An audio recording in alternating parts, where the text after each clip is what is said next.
Sud Radio, le coup de cœur des libraires. Valérie Expert, Gérard Collard. Bonjour à toutes et à tous et bonjour Gérard Collard. Bonjour Vous madame. êtes libraire à Saint-Maur, c'est la Griffe Noire, c'est bientôt Noël. Oui. Le meilleur cadeau de Noël, les meilleurs cadeaux de Noël, ce sont des livres pour les enfants, pour les grands, pour les femmes, pour les hommes. Voilà. Et aujourd'hui, on va vous parler d'une sélection, une première sélection pour Noël de beaux livres. Mais juste avant quand même, parce qu'on parle livre, parce qu'on parle auteur, parce qu'on parle écrivain, on affirme notre soutien à Boualem Sansal qui est emprisonné en Algérie, dont on n'a pas de nouvelles à l'heure où nous vous parlons. On est au 21e siècle quand même, et puis je trouve que l'honneur d'un pays, c'est de respecter ses écrivains, et là on est tombé bien bas, et puis peu importe ce qu'on pense de ce qu'il écrit, ça c'est même pas le sujet dans l'absolu. Le sujet, c'est d'empêcher et de mettre en prison quelqu'un pour ce qu'il pense, pour ce qu'il écrit, et je trouve qu'il y a quand même un certain silence. Enfin, je m'attendais à ça commence à monter quand même. Oui, mais ça a été long. Et puis il y en a certains, enfin je n'aimerais pas, mais qui commencent à dire oui, mais quelque part il l'a bien mérité. Et ça, je trouve ça tellement abject et tellement immonde, parce que c'est quand même un monsieur de 75 ans. Faut le dire. Il a 75 ans. Là, il se retrouve tout seul on ne sait même pas où. Personne ne sait, même son avocat. Et je trouve que ces gens qui commencent à dire oui, mais, je trouve que c'est une abjection. Donc il faut le soutenir un maximum.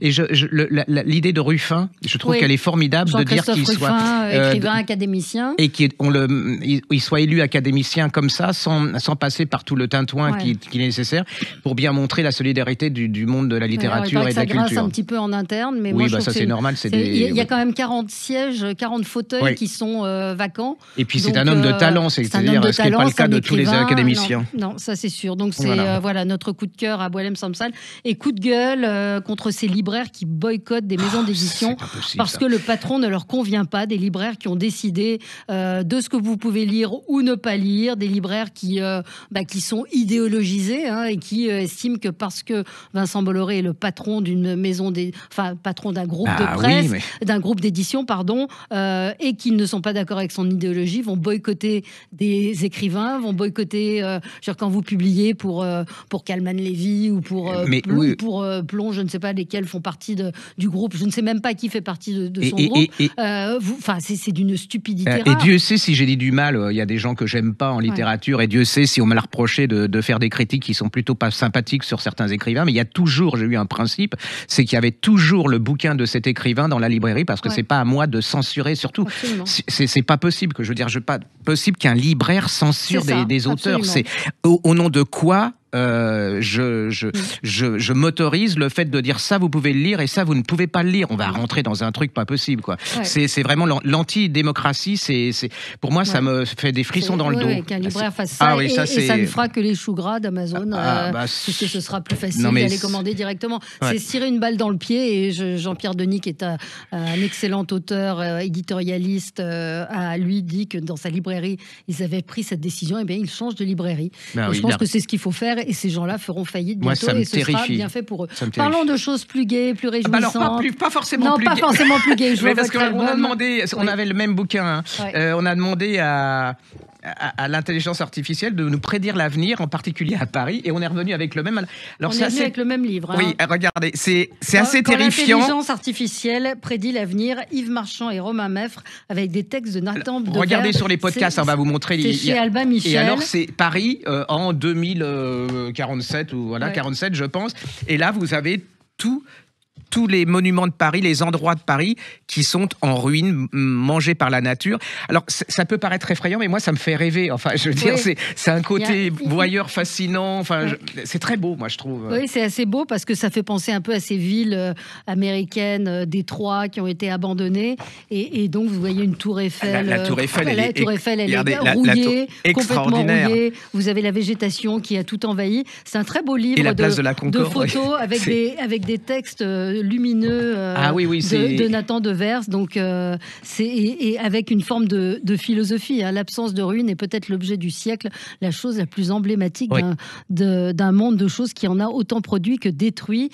Franchement, c'est un magnifique bouquin qui fait rêver. C'est un chouette bouquin, enfin rêver ou pas, mais moi ça m'a fait, c'est fascinant. Et en plus, on revoit plus Paris de la même manière. C'est-à-dire quand vous avez vu ces photos-là, Vous dites, il faut faire attention, on devrait l'envoyer à Anne Hidalgo. Oui, quand l'intelligence artificielle prédit l'avenir, ça s'appelle Les ruines de Paris. Yves Marchand et Robin Meffre, et c'est un texte de Nathan Devers. Ça paraît chez Albin Michel. Alors, un très beau texte pour les amateurs soit les amateurs de littérature, soit les amateurs, ceux qui aiment l'Amérique, les États-Unis et tout. Ils viennent de faire paraître chez Albin Michel l'Amérique des écrivains en MAGC, c'est-à-dire qu'on a demandé aux écrivains de parler de leur Amérique. Alors là, vous avez Russell Banks, Oates, Gemma Kearney, David Joy, enfin voilà, ceux qu'on connaît tous. Regardez, ce bouquin est absolument magnifique. Bien le format carré qui est assez rare. Et alors, rare. vous allez vous balader avec eux à travers leur Amérique et leur œuvre. C'est une merveilleuse façon soit d'approfondir leur œuvre et de découvrir un peu les coulisses de leur livre, soit de découvrir l'Amérique tout simplement à travers les yeux d'écrivain absolument talentueux. C'est magnifique. Jean-Luc Bertini, Alexandre Tilge, je ne sais pas comment on dit. Les photos sont très belles. Des photos des bayous de Louisiane. J'ai perdu la page. Vous avez Nathaniel Rich. Il y a beaucoup de. Oui, c'est une autre manière de voir. On redécouvre l'Amérique et on redécouvre les écrivains. Enfin, c'est vraiment, ça donne envie. En plus, ça donne envie. Et moi, il y a des gens que j'avais pas lus, je reconnais, et ça m'a donné envie de. Ron Rash, j'adore Ron Rash. Entre Rivière et Montagne, l'écrivain des Appalaches. Et donc là, il vous entraîne effectivement dans c'est absolument magnifique. Les Appalaches. Très parce que ça livre. peut être bateau ce genre de bouquin, mais là pas du tout. C'est vraiment il y a du contenu. Il y a un point de vue. Oui, il y a du Amérique contenu. des écrivains en majesté, Jean-Luc Bertini et Alexandre Tilges. Alors juste, on va se faire un peu plaisir là, c'était, mais rire un peu. C'est Le Splendide par le Splendide. C'est au Cherche Midi. Et en fait, vous avez tous les. Alors c'est un côté douze. Le cocktail est un peu une saveur douce amère parce que depuis la mort de la disparition de Michel Blanc, mais alors, ils ont demandé à tous les membres du Splendide de raconter à travers des photos qui leur sont personnelles, leur histoire, d'où ils viennent, comment, après, avant. C'est vraiment très très bien fichu. Je trouve ça parle à tout le monde. C'est plein d'humour, mais c'est plein de tendresse aussi. Puis c'est une sacrée aventure quand on imagine ces 6 jeunes du collège, du lycée de Neuilly qui vont se retrouver avec les bronzés, des gens qui les connaissent partout et qui ont des références cultes. Ça donne de l'humanité. Déjà, s'ils en avaient besoin, ils en ont pas forcément besoin, mais ça leur donne encore plus d'humanité. Puis ça leur redonne une individualité à chacun. C'est-à-dire qu'on découvre Balasco. Chacun d'entre eux raconte ses histoires. C'est vraiment très très très bien fait. C'est chez Cherche Midi. Ça s'appelle Le Splendide par le Splendide. Voilà, il y a le livre de Claude Lelouch dont vous nous aviez parlé la semaine dernière, qui est une somme d'interviews, d'histoires. C'est le cinéma de Lelouch raconté par Lelouch. C'est mieux que la vie. C'est vraiment. Voilà. Et c'est un beau livre qu'on peut offrir. Moi, évidemment, si vous voulez me faire plaisir, vous m'offrez des livres de cuisine. Donc il y a François-Régis Gaudry que vous retrouvez régulièrement, que vous retrouvez sur Paris Première. François-Régis Gaudry, recettes et récits. J'adore cette collection. Les meilleures recettes sont celles qui se partagent. Alors, il a un Instagram que moi je suis. Chaque semaine, il vous propose des recettes qui sont hyper faciles à faire. Franchement, c'est sa grande caractéristique à François-Régis Gaudry, c'est que, vous voyez, les pâtes aux pois chiches. Facile. La toyonnade, je vous propose pas. C'est une encheuillade avec du thon. Il y a la mousse de foie de volaille, moule gingembre. C'est en plus des recettes qui lui sont transmises par d'autres. Donc c'est cette idée de transmission dans ce très très beau livre dans ce très beau livre de François-Régis Gaudry, 155 recettes ultimes, populaires, bourgeoises, street food, il y en a pour tout le monde. Et encore une fois, alors il cite le chef Michel Guérard, qui nous a quittés il n'y a pas longtemps, les meilleures recettes sont celles qui se partagent, et il a bien raison. Alors moi aussi, j'ai parce que moi j'en ai un peu marre, il y a certaines villes, en particulier, enfin la mienne un peu moins, mais quand vous voulez déjeuner ou dîner, alors il y a pour les sushis, il y a les Thaïlandais, il y a les Japonais, il y a les Chinois, il y a tout ce que vous voulez, il y a les kebabs, là il y a mais quand vous voulez une brasserie avec des recettes simples, voilà. Et là vient de paraître par la Nouvelle Garde, c'est une association pour essayer de remettre en valeur toutes ces recettes traditionnelles. Ça s'appelle la cuisine de brasserie. Alors ça, on devrait l'offrir à tous les jeunes mariés, pour redécouvrir la France. C'est un peu notre patrimoine. C'est 70 recettes pour boire et manger à la française. C'est chez Marabout. Et alors, j'adore, La saucisse purée, le pâté en croûte. Vous voyez, le gros pâté en croûte avec des cornichons, le céleri rémoulade, les champignons farcis. Les champignons farcis. Mais c'est vraiment génial. C'est facile à faire. Il y a la recette et tout. Les paupiettes de veau, la blanquette de veau, le béaba, quoi. Ce qu'on a plus, ça fait partie de notre patrimoine en province. Mais à Paris, ça devient de plus en plus compliqué à boire ça. Alors, vous avez quelques bonnes brasseries. Là, c'est pas les brasseries. Là, c'est les recettes. C'est des recettes de brasserie. Voilà. Non, vous n'avez pas les brasseries, mais c'est un livre de recettes qui est faisable par tout le monde. Salade de haricots verts sous grébiche. Oui, absolument. Tout. C'est vraiment notre patrimoine à travers un bouquin. Et si vous cherchez... pour Noël, vous avez des jeunes et tout qui vont... Votre fils qui est tout seul et tout, et vous lui donnez ça, ça va lui donner des idées. Votre fille, génial. Il y a Battle de livres de cuisine. Parce que François-Régis Gaudry, il est quand même pas mal. Le mien est pas mal non plus. Et puis, il y a notre chouchou. Il revient, Christophe Michalak, avec un livre absolument magnifique de poésie, de sensualité, de recettes. Vous parlez de la photo de devant ou de couverture? Non, je parle des recettes chaleureuses et conviviales. Et c'est ce qui ressort de ce livre. Alors, les photos sont faites par sa femme. Il est marié. Mais elle est charmante. Et c'est une photographe de grand talent, Delphine Michalak. Donc, il y a énormément, évidemment, de desserts, mais il y a toute une série de pizzas qui sont proposées. Il y a beaucoup de cheesecake aussi. Il y a des recettes très simples, la dacquoise à la figue bien mûre, il y a des choses plus compliquées, mais il vit dans le sud maintenant, donc il y a beaucoup de références au sud, aux produits du sud. Là aussi, c'est un livre qui vous fait voyager, qui vous amène l'eau à la bouche. Bienvenue à la maison, 90 recettes chaleureuses et conviviales. Christophe Michalak et les photos de Delphine Michalak qui sont magnifiques. Un livre que vous pouvez m'offrir pour me faire plaisir, mais je l'ai déjà. Je vais le garder, je ne vous le donnerai pas. Voilà. Allez, on se retrouve dans un instant avec vous sur Sud Radio. Sud Radio, le coup de cœur des libraires. Valérie Expert, Gérard Collard. Alors Gérard, on continue notre sélection de Noël. Là, c'est pour les enfants. Un peu plus pour les enfants. Ça m'a donné envie quand je l'ai vu, ce bouquin. Je me suis dit, qu'est-ce que j'aurais aimé vivre à cette époque pour qu'on puisse m'offrir. D'ailleurs, je me le suis offert. Donc, c'est chez Kiddy Dog. C'est une petite collection qui est super sympa chez Nathan. Ça s'appelle le Kiddy Dog des pirates. Ouais. Et alors, dedans, vous avez toute l'histoire des pirates. Mais alors, je vais vous montrer parce que... Alors, regardez le podcast. Pour ceux qui nous regardent en vidéo sur le podcast de Sud Radio. Et vous avez un magnifique... bateau de pirates, ça s'ouvre de partout. De tous les côtés. Il y a des petites fenêtres où vous pouvez regarder la vie. Mais c'est très, très intelligent parce que là, ils vont vraiment découvrir d'où viennent les pirates, pourquoi il y avait des pirates sous couvert du... C'est super bien fait, cette collection. Ah oui, moi, j'ai un passionné de dinosaures qui connaît toute vous savez pourquoi ils étaient pirates, où ils habitaient, qu'est-ce que c'était qu'un bateau de pirates. Vraiment, c'est génial. Ça s'appelle le Kiddy Dog des pirates. C'est chez Nathan. Moi, j'ai adoré. Ah oui, non, c'est super. Hein. Il y a effectivement plein de choses dans cette collection. Le Kiddy Dog du corps humain, c'est une façon intelligente et ludique. Puis c'est beau, hein. Franchement, c'est beau, c'est plein d'humour. Et j'en ai un autre comme ça. Je sais que vous aimez ça aussi, moi aussi. C'est Cherche et trouve en 3D dans le temps. C'est pour apprendre l'histoire. C'est chez Ozu, pareil. Hein. Vous regardez, là, vous ouvrez le livre et regardez. Oui, alors c'est un livre en pop-up. En pop-up qui s'anime. Je le mets à l'envers, je crois. Et donc, non, c'est bon. Non, c'est bon. Et donc, il y a des cherches et trouves et vous devez les trouver. Et vous trouvez les Romains, par exemple. Vous avez là. Et le château. Voilà, ça, c'est chez Ozu. Ça s'appelle Cherche et trouve dans le temps en 3D.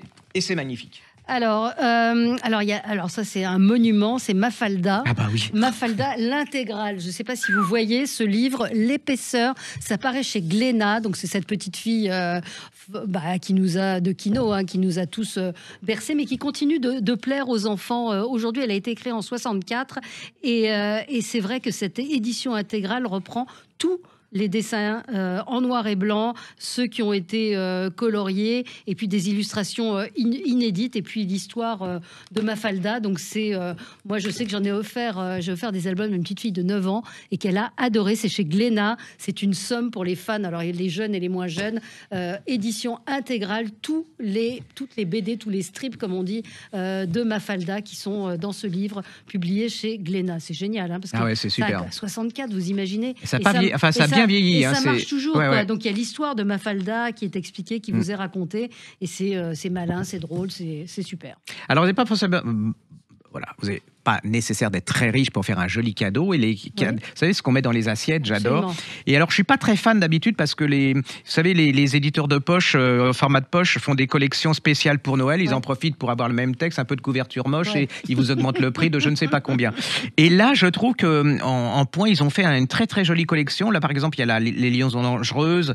J'ai Belle Amie. Et regardez les couvertures. Elles sont très jolies. Ah oui, c'est beau, radiguet. Voilà. Ouais. Là, vous avez Belle Amie. Et là, vous avez les Liaisons dangereuses. Et je trouve que pour un dîner de Noël, ça brille un peu, c'est très sympa, voilà. Et c'est pas, des classiques. Bah oui, ça vous retourne. Donner des classiques à lire. Moi, j'ai reçu ça, je l'ai pas encore lu, mais je trouvais que c'était une très bonne idée aussi dans le genre idée de Noël. Regardez la couverture comme elle est sympa. Ah, ça marche. Alors, ça s'appelle The Fisherman, John Langan. C'est chez J'ai lu avec cette tranche rouge. Dans le temps, ils étaient rouges comme ça. Hein. Et donc, c'est une histoire de deux pêcheurs au bord d'une rivière. Il y a une légende qui parle d'un monstre dans cette rivière. Ils vont essayer d'aller voir ce qui s'y passe. Bref, c'est à la fois visiblement du folklore, du polar et des légendes anciennes. The Fisherman, John Langan. Je trouve que l'objet est particulièrement réussi avec cette couverture miroir. Là aussi, petit cadeau à glisser dans l'assiette. Alors moi, j'ai une passion pour une femme, une actrice, c'est Danielle Darrieux. Ah, oui. Et vient de paraître aux éditions Télémac les films de Danielle Darrieux avec une préface, où je ne sais pas si c'est lui qui l'a fait, ou une préface, je me souviens plus, de Pierre Murat. Et alors là, vous avez, il raconte Danielle Darrieux à travers tous ces films. Alors Madame de la Ronde, Le Rouge et le Noir, Les Demoiselles de Rochefort. Et c'est une femme extraordinaire qui est d'une élégance absolument incroyable et qui arrive à donner à vivre ses personnages tout en restant cette femme. Je sais pas, elle me fait penser un peu à Audrey Hepburn. Enfin, c'est un peu le côté Audrey Hepburn français, c'est-à-dire que c'est indémodable, c'est tout en finesse, en délicatesse, mais on sent que derrière il y a du vivant, quoi. C'est pas comme certaines actrices maintenant où c'était une femme. C'est vraiment magnifique. Allez-y, c'est un très très joli livre et ça vous fait complètement découvrir toute une histoire de France à travers les films de Danielle Darrieux. C'est une très très très bonne idée et le livre est très très beau. Très très beau, tout est très très très très beau. Pour une idée, pour les amoureux du vélo, c'est Éric Fotorino dans la collection des dictionnaires amoureux. Le dictionnaire amoureux du vélo chez Plomb. Je pense que là aussi, si vous avez des pères, grands-pères qui ont été fans de vélo, parce que Éric Fotorino, il est incollable il a commenté le Tour de France, donc il a fait tout des sur romans le vélo, voilà, porte-bagages, étendeur, la portière. Donc c'est pas que le Tour de France, c'est tout ce qui concerne le vélo. Donc dictionnaire amoureux du vélo, c'est chez Plomb. Et il y a celui que vous aviez adoré, qu'on avait adoré tous les deux, sur les cafés, qui est absolument extraordinaire. Jean-Marie Gouriot, c'est vraiment un bulle de bonheur. Parce que dans cette collection, tout n'est pas forcément bon. Et il y a celui qui vient de paraître aussi sur l'amitié, qui est très très beau et qui est un très joli cadeau pour Noël. François Morel et de son fils. Voilà, absolument. Oui, cherchez dans cette collection des dictionnaires amoureux, il y a de très belles choses. Alors j'ai reçu un coffret, je l'ai pas là, le thé des écrivains. Alors c'est une grosse, j'aime pas trop les coffrets d'habitude, mais là c'est plutôt, d'abord il y a une boîte de thé dedans, donc c'est plutôt sympa, et est accompagné d'un recueil de poèmes, de poésie à lire en buvant du thé, de poètes qu'on ne connaît pas forcément, qui sont, en plus je trouve que c'est pour le coup assez joli comme édition, et ce sont des poésies de l'Orient, pour la plupart d'entre elles, d'Inde, et ce sont des femmes aussi pour une grande partie. C'est un très joli coffret si vous avez des gens qui aiment le thé, ne lisent pas forcément beaucoup. Il faut aimer la poésie, mais c'est très chouette, très chouette. L'expérience thé des écrivains, 10 cartes qui présentent des poètes en dégustant avec ce nouveau thé. C'est sympa. Ouais, c'est sympa. Moi, j'ai un... Alors... on va se faire peur. J'ai adoré ce bouquin. C'est de Alexandre Galland et de Delphine Jacquot. Pour une fois qu'ils mettent les trucs en gros, c'est bien. Ça s'appelle Fantôme, 60 histoires hantées, et c'est chez Seuil Jeunesse. Mais Seuil Jeunesse, moi je l'ai lu, j'ai découvert plein de choses extraordinaires. Non, c'est toute l'histoire des fantômes à travers le temps, et vous avez des choses absolument incroyables. Alors ça va depuis les origines jusqu'à des pyramides, les Vikings et ainsi de suite. Et vous avez jusqu'à nos jours, vous avez des... Et c'est quoi? Ah oui. Et il vous montre par exemple comment on prenait les photos, le spiritisme, comment on prenait des photos des pseudo-fantômes. Il y a plein de choses comme ça jusqu'à nos jours. Il y a les fantômes qui sont des héros, le fantôme de l'opéra et ainsi de suite. Il y a Conan Doyle qui était un spirit absolument incroyable. Et alors, regardez sur les podcasts, j'adore les illustrations et on apprend vraiment plein de choses. Il y a des sœurs qui croyaient aux fantômes mais dures comme fer. C'est vraiment... allez-y, j'ai adoré. Alors, redites-nous le titre. Ça s'appelle Fantômes, 60 histoires hantées de Alexandre Galland et de Delphine Jacquot et c'est chez Seuil Jeunesse. Très bien. Quoi d'autre? Alors j'ai une petite collection, j'adore. Là, je suis fou de ça. Ah, oui. C'est chez l'Imprévu. En fait, c'est toutes les grands couturiers. Il y a aussi les femmes qui ont porté la mode à son pinacle. Hein. Il y a le Christian Dior. L'univers illustré d'une icône de la mode. Et alors, regardez l'objet. Je trouve qu'il est absolument génial et très beau. Et alors, c'est doré sur tranche. C'est important l'objet aussi, le livre. Oui, mais c'est un objet au départ. Hein. Et regardez les illustrations. Je ne sais pas si je vois pas. Voilà. Regardez, c'est très très très beau et c'est une histoire. C'est magnifique et je trouve que c'est un petit cadeau et il y en a beaucoup, hein. Il y a Dior, il y a tous les couturiers, il y a Audrey Hepburn, il y a plein de choses comme ça. C'est une magnifique collection, je trouve qu'on n'en parle pas assez et ça marche, mais moi je les ai mis les gens ne connaissaient pas et je les ai mis en exposition et les gens se les arrachent.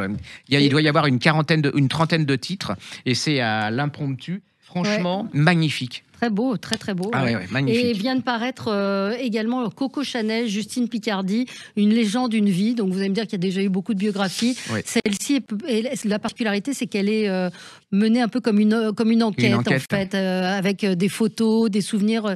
Regardez, donc c'est un petit peu différent. Rien n'est caché de la vie de Coco Chanel. Et c'est vrai qu'elle revient sur la légende aussi de la couturière pendant la guerre. Il y a eu beaucoup de choses qui ont été dites. Et très très bon livre sur Coco Chanel, rédigé par Justine Picardie, c'est chez Flammarion. Bon, il nous reste une minute. Il faut deux pléiades absolument fabuleuses. Lovecraft. Ouais. Alors Lovecraft, c'est de la littérature soi-disant d'horreur, mais c'est d'abord de la littérature. Et il y a une nouvelle version de Lady Chatterley aussi en pléiade, qui est absolument merveilleusement bien faite. Allez-y, c'est vraiment deux pléiades. Alors la pléiade, hein, c'est la Rolls de l'édition, c'est cuir doré avec plein de petites notes. Alors c'est vrai que vous arrivez à un certain âge, il faut ça devient voilà. Mais non, c'est deux. Le Lovecraft, je l'attendais depuis très très très longtemps et c'est une super bonne idée. Et il y a Harry Potter qui fonctionne toujours.